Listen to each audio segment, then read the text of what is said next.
ناظرین ایک بار پھر آپ کو خوش آمدید کہتا ہوں پروگرام خدا کے لوگ میں۔ بہت سے سوالات ہم نے کیے ہیں، لیکن چونکہ اب ہم پروگرام کے بالکل اختتام کی طرف ہے، بھائی صاحب میں یہ جاننا چاہوں گا کیا خدا کا انصاف اس بات کا متقاضی ہو سکتا تھا کہ وہ مسیح یسوع کے ساتھ اس طرح کا سلوک کرے؟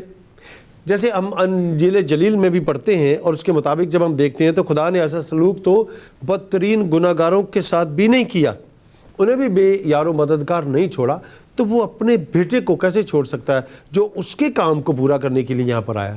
تو کیا کہیں گے آپ اس بات کے بارے میں؟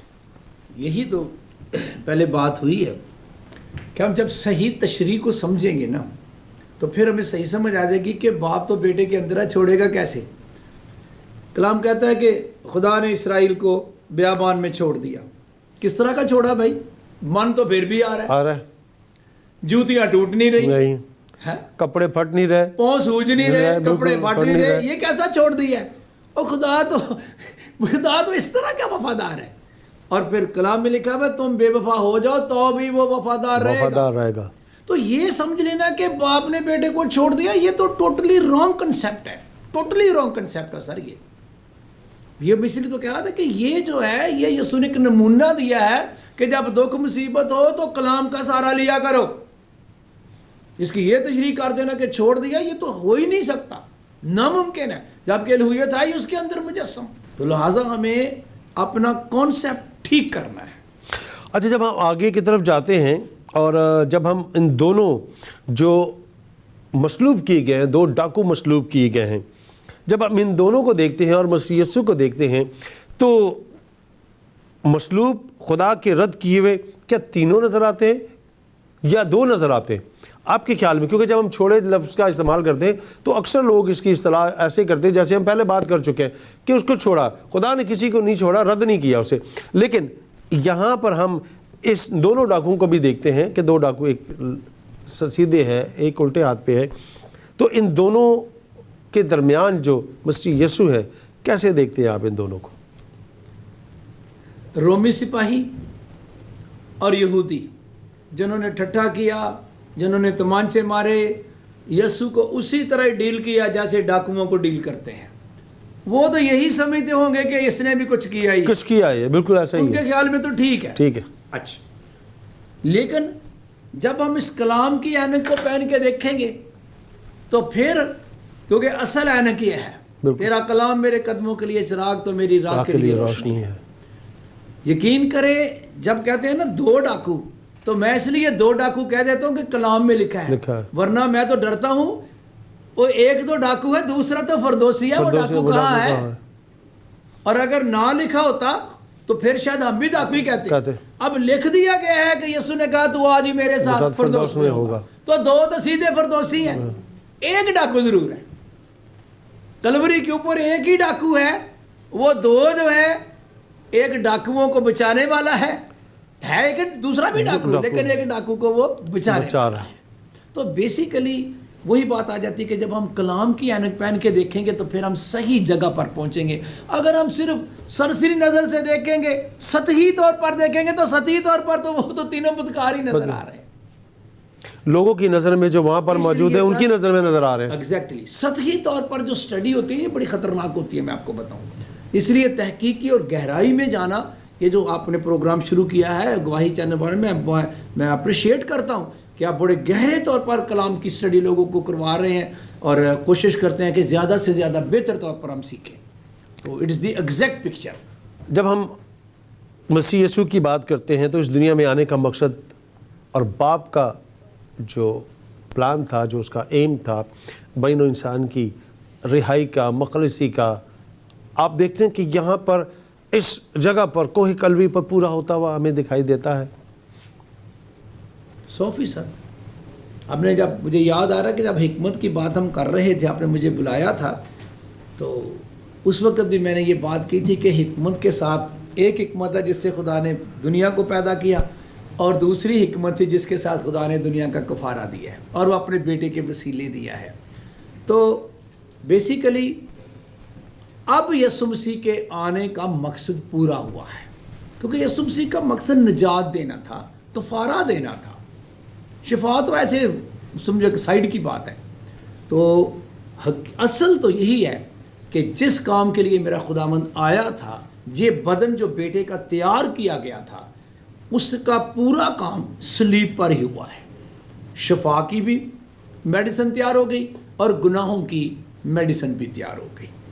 تو صلیب پہ بیسیکلی سر 2 کام ہوئے ہیں، اور یسوع نے اینڈ تک تعلیم بھی دی ہے، نمونہ بھی دیا ہے، اور شریعت میں لکھے ہوئے کو پورا بھی کیا ہے، کچھ زمین پر اور کچھ صلیب پر۔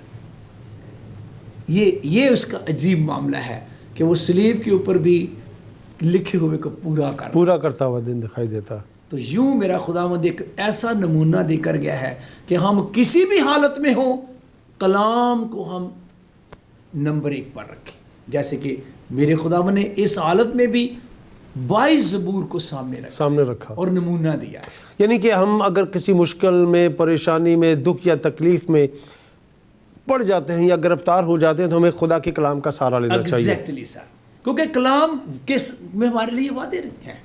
جب کلام ہمارے تقویت دیتا ہے، کلام ہمیں جہاں دعا تقویت دیتی ہے، کلام تقویت دیتا ہے۔ آج کی کلیسیا کو آپ کیسے دیکھتے ہیں؟ آج جب ہم ان کلمات کو سنتے ہیں تو ہمیں کس طرح سے سمجھنے کی یا ان پر عمل کرنے کی ضرورت ہے؟ کیا کہنا چاہیں گے آج؟ میں تو یہی سمجھوں گا کہ جیسے بھی آپ نے مجھ سے کافی سوال کیے ہیں اور میں نے ان کے جوابات دینے کی کوشش کی ہے، اور ہم بھی ہمیشہ یہ دیکھیں کہ یسوع یہ تعلیم دے کے گیا ہے، اس کو ہم اپنے گلے کا طوق بنائیں۔ یسوع یہ نمونہ دے کے گیا ہے، ہم اس کے نقشے قدم پر اسے اپنائیں۔ یسوع نے لکھے ہوئے کو پورا کیا ہے، ہم بھی لکھے ہوئے کو پورا کریں۔ تبھی تو مسیحی ہے، ورنہ تو مسیحی نہیں، کیونکہ ہم مسیح کی مانند بنے۔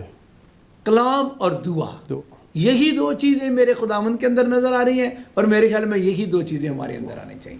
کلام بھی ہمارے اندر کثرت سے بسے، اور ہر وقت جس طرح یہ سنے کہ ہم دعا کرتے رہیں، اور پھر ہم میرے خیال میں صحیح روحانی مسیحی ہوں گے اور مسیح کی دوسری آمد کے لیے تیار ہو سکیں گے۔ سر بہت بہت شکریہ ایک بار پھر آپ کا کہ آج اس چوتھے کلمے کو ہم نے خدا ان کی کلام میں سے سیکھا ہے کہ خدا اپنے لوگوں کو کبھی نہیں چھوڑتا، انہیں تنہا نہیں چھوڑتا وہ۔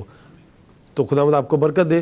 پھر کسی وقت میں ضرور ہم کسی موضوع پر بیٹھیں گے اور خدا ان کی کلام میں سے سیکھنے کی کوشش کریں گے۔ Thank you very much. بہت شکریہ۔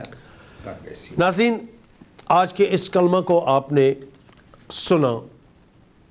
یقیناً جب ہم مسیح یسوع کے ان کلمات پر غور کرتے ہیں تو وہ ہمیں تقویت دیتے ہوئے دکھائی دیتے ہیں، کیونکہ خدا کا کلام مجھے اور آپ کو تقویت دیتا ہے۔ اور یہاں پر بھی جب ہم چھوڑے جانے کی بات کرتے ہیں تو کیسے ممکن ہے کہ وہ جس کے اندر تمام الوہیت موجود ہے وہ اس سے علیحدہ کیسے ہو سکتا ہے؟ میں اور آپ جنہوں نے غلطی کی، گناہ کیا، قصوروار بھی ٹھہرے، وہ مجھے اور آپ کو نہیں چھوڑ رہا، تو پھر وہ اپنے بیٹے کو کیسے چھوڑ سکتا ہے؟ آئیں آج ان دنوں میں، دکھ کے ان دنوں میں، اور ان 7 صلیبی کلمات کو جب ہم سنتے ہیں تو سمجھنے کی کوشش کریں خدا کے کلام میں سے، تاکہ ہم اسے بہتر طور پر سمجھ کر اپنی زندگی میں اسے اپنا سکیں، اور وہ نمونہ جو یسوع مجھے اور آپ کو دے کے گیا ہے ہم اس نمونہ پر چل سکیں۔ اور جیسا کہ ہم خدا کے کلام میں سے پڑھتے ہیں کہ ایسا مزاج رکھو جیسا مسیح یسوع کا بھی تھا، تو پھر شاید نہیں بلکہ حقیقتاً ہم اس کام کو جو وہ دنیا میں کرنے کو آیا تھا، اس کفارے کو، اس پورے کام کو جو بین انسان کی مخلصی کے لیے، رہائی کے لیے کرنے آیا تھا، اسے وہ پورا کر کے گیا۔ تو ہم آگے اس کو بڑھائیں تاکہ ہم اس ابدی زندگی کے وارث بن سکیں۔ اسی کے ساتھ آپ سے اجازت چاہوں گا، آپ سے پھر ملاقات کریں گے ایک نئے پروگرام میں، نئے مہمان کے ساتھ اور نئے موضوع کے ساتھ۔ تب تک اپنا خیال رکھیں، جو توڑے خداوند نے آپ کو دیے ہیں ان توڑوں کو اس کے جلال کے لیے استعمال کریں۔ خداوند آپ سب کو برکت دے، آمین۔ مسیح یسوع میں آپ سب کی سلامتی ہو۔ آپ تمام دیکھنے اور سننے والوں کی خدمت میں میں آپ کا میزبان پادری مقبول جارج مسیح یسوع میں آپ کو سلام پیش کرتا ہوں۔ ناظرین، موجودہ جو دن ہے، گھڑیاں ہیں، وقت ہیں، دن ہیں، ہفتے ہیں، یہ وہ دن اور ہفتے ہیں جن میں ہم مسیح یسوع کے ان ایام جو انہوں نے دکھ میں گزارے ہیں، ہم ان سے گزر رہے ہیں۔ اور یقیناً جب ہم ان سے گزرتے ہیں تو پھر ہمارے سامنے پام سنڈے بھی آتا ہے، پھر ہمارے ہم جو صلیبی 7 کلمات ہیں ہم ان میں سے بھی گزرتے ہیں، اور پھر ہم مسیح یسوع کے جی اٹھنے کی عید کو بھی مناتے ہیں۔ جب ہم مسیح یسوع کے اس کھوپڑی کی جگہ کو دیکھتے ہیں، کوہ کلوری کو دیکھتے ہیں، جہاں پر مسیح یسوع نے 7 صلیبی کلمات کہے۔ وہ 7 صلیبی کلمات کیوں کہے؟ ان کی کہنے کی کیا وجوہات تھیں؟ کس وجہ سے وہ 7 صلیبی کلمات کہے، اور پے در پے 1 2 3 4 5 6 اور پھر 7 کلمات کہتے ہوئے ہم مسیح یسوع کو ہر سال ان کلمات پر ہم بات کرتے ہیں، طرح طرح کے ہم مختلف خادمین سے ہم اسے سنتے۔ آج پروگرام خدا کے لوگ میں آج ہم چوتھے کلمے پر بات کریں گے۔ چوتھا کلمہ جسے حرف عام میں کفارے کا کلمہ کہا جاتا ہے، لیکن جب ہم اسے تھیولوجیکلی دیکھتے ہیں اور تھیولوجی کی روح سے دیکھتے ہیں تو یہ کلمہ مکمل کفارے کا کلمہ بھی کہلایا جاتا ہے۔ تو آئیں آج کے اس کلمہ پر ہم بات کرتے ہیں، اور سب سے بڑی بات جو اس کلمہ میں کہی گئی ہے کہ اے میرے خدا تو نے مجھے کیوں چھوڑ دیا۔ ان سے پہلے جب 3 کلمات کو ہم دیکھتے ہیں تو وہاں پر مسیح یسوع باپ کہتے ہوئے ہمیں دکھائی دیتے ہیں، سنائی دیتے ہیں، لیکن اس چوتھے کلمے میں انہوں نے اے میرے خدا کیوں کہا، اور پھر یہ بھی کہا کہ تو نے مجھے کیوں چھوڑ دیا۔ کیا باپ نے اپنے بیٹے کو چھوڑ دیا جو کہ وہ ایک ساتھ ہے، خدا باپ، خدا بیٹا اور خدا روح القدس؟ تو پھر اس چوتھے کلمے میں ان الفاظ کا استعمال کیوں اور کس لیے کیا گیا؟ آئیں آج اس کلمے پر ہم خدا کے خادم کے ساتھ مل کر اسے سیکھنے کی کوشش کرتے ہیں۔ آج میرے ساتھ پھر موجود ہے اسٹوڈیو میں خدا کے خادم محترم جناب پادری انور وحید صاحب۔ تو آئیں ان سے ملتے ہیں اور آج کے اس چوتھے کلمے پر بات کرتے ہیں۔ بھائی صاحب، آج ایک بار پھر آپ کو اس اہم موضوع پر جو کہ چوتھا کلمہ ہے، جس میں ہم اس بات کو دیکھتے ہیں کہ کیا مسیح یسوع کو خدا نے چھوڑ دیا تھا، اس سے پہلے کہ ہم اس جانب چلیں، میں یہ جاننا چاہوں گا کہ کلمہ بنیادی طور پر ہے کیا ہے، اس سے مراد کیا ہے، مفہوم کیا ہے؟ شکریہ، آپ نے مجھے بلایا ہے اور مجھے خدا کے کلام کی تشریح کرنے کے لیے بلایا ہے۔ میں خدا کا شکر کرتا ہوں اس بات کے لیے کہ خدا نے مجھے اس لائق سمجھا۔ جب ہم کلمات کی بات کرتے ہیں، کلمہ کی جمع کلمات، اور جو یسوع نے صلیب پر بولے وہ صلیبی کلمات، باقی بھی یسوع نے بڑی باتیں کی ہیں، لیکن اس کو خاص ہم کلمہ کہتے ہیں یا کلمات کہتے ہیں۔ تو اس کے پیچھے کیا بات ہے؟ بہت اچھا سوال آپ نے کیا۔ بیسیکلی کلمہ کیا ہوتا ہے؟ یہ ہم جو بول رہے ہیں، الفاظ جب مل جاتے ہیں تو یہ کہ باتیں ہو جاتی ہیں۔ دوسرے لفظوں میں لفظوں کو ملانے سے باتیں بنتی ہیں۔ اب یہ جو الفاظ ہوتے ہیں یا لفظ ہوتے ہیں، یہ 2 طرح کے ہوتے ہیں۔ ایک وہ لفظ ہوتے ہیں جن کے کچھ معنی ہوتے ہیں، اور ایک وہ لفظ ہمارے منہ سے نکلتے ہیں جس کا کوئی معنی نہیں ہوتا۔ مثلا عام روزمرہ کی لینگویج میں ہم کہتے ہیں پانی وانی، اور پانی وانی بھی لیا کے رکھو، اور کوئی روٹی شوٹی بھی کھا دیجئے، یار سودا سلفی لائے ہو، بارش ہونے لگ پڑی ہے۔ تو یہ کیا پانی وانی، روٹی شوٹی، سودا سلف، بھائی پانی تو کی تو سمجھ آ گئی، یہ پانی وانی کیا چیز ہے؟ اور یہ روٹی تو سمجھ آ گئی، یہ روٹی شوٹی کیا چیز ہے بھائی؟ اسی طرح سودا تو سمجھ آ گیا، یہ سلف ساتھ کیا لگا دیا؟ تو یہ جن لفظوں کے مطلب نہیں ہوتے، یہ کچھ بھی نہیں ہوتا، لیکن جن الفاظ کا مطلب ہوتا ہے وہ کلمہ کہلاتا ہے۔ یہ کلمہ کی ڈیفینیشن ہے۔ جس لفظ کے معنی ہوں اسے کلمہ کہتے ہیں، اور جس لفظ کے معنی نہ ہوں وہ کلمہ نہیں کہلاتا۔ اب خداوند یسوع مسیح کے منہ میں تو چھل تھا ہی نہیں، وہ تو کہیں بھی کو بولے وہ کلمہ ہی ہے، بالکل۔ پہاڑ پہ بولے، کشتی میں بولے، ہیکل میں بولے، کہیں بولے، وہ کلمہ ہی ہے۔ بیسیکلی یہ وہ منہ سے نکلے الفاظ ہیں جو صلیب کے اوپر خداوند نے کہے، تو لوگوں نے اس کو کلمے کا ورڈ دے دیا، حالانکہ مسیح کے منہ سے ہر نکلنے والی چیز ہی کلمہ ہے۔ یہ تو ہوگی کلمہ کی ڈیفینیشن۔ جب صلیب پہ جو کہے گئے ہیں تو وہ پھر صلیبی کلمات کہے گئے۔ ایک شخص نے مجھے کہا کہ پادری صاحب یہ ہر مبارک جمعے کو ہم سلیپی کلمات ہی کیوں پیش کرتے ہیں؟ تو میں نے کہا آپ کو یہ بہت برے لگتے ہیں؟ کہتے نہیں، یہ ہر سال یہی ہوتے ہیں، جتنے بھی جمعے کسی بھی جگہ پر چلے جو ہر جگہ کلمات یہ سلیپی کلمات ہی ہوتے ہیں۔ میں نے کہا یار سال میں ایک ہی تو دفعہ ہوتے ہیں، تو اس سے بھی تنگ پڑ گیا ہے۔ وہ یسوع کی تو ہر بات پر غور کرنا چاہیے، تو سال میں ایک ہی تو دفعہ اس پہ غور کرتے ہیں، تو اس سے بھی یار عجیب سا محسوس کر رہا ہے۔ تو میں نے کہا یسوع کے منہ سے کوئی بے معنی چیز نہیں نکلتی، بلکہ ہمیں جاننا چاہیے کہ اس کے معنی کیا ہیں، تو یہ اچھی چیز ہے۔ اچھا، جب ہم متی کی معرفت خداوند یسوع مسیح کی انجیل کو دیکھتے ہیں تو وہاں پر جو لفظ لکھا گیا ہے وہ ہم اسے الوہی دیکھتے ہیں، لیکن جب ہم مرکز کی انجیل میں آتے ہیں تو وہاں پر ایلی ایلی، تو یہ دونوں لفظوں کا جو فرق ہے، یہ کیا زبان کا فرق ہے؟ جی، کیونکہ جب لکھا گیا ہے ایلی ایلی یہ عبرانی زبان ہے، الوہی ارامی زبان ہے۔ اصل میں بائبل مقدس کے مطابق عبرانی زبان میں اور ارامی زبان یہ ایک دوسرے کے ساتھ ساتھ چلتی ہیں۔ عبرانی زبان جو ہے یہ یہودیوں کی مذہبی زبان ہے۔ ان اکثر پیچھے جائے نا تو وہ موسیٰ اگر جا کر کہتا ہے کہ عبرانیوں کے خدا سے میری ملاقات ہوئی، تو یہ بیسیکلی عبرانی زبان یہودیوں کی زبان کہلاتی ہے، لیکن جو ارامی زبان ہے یہ یسوع مسیح کی مادری زبان ہے، ارامی زبان۔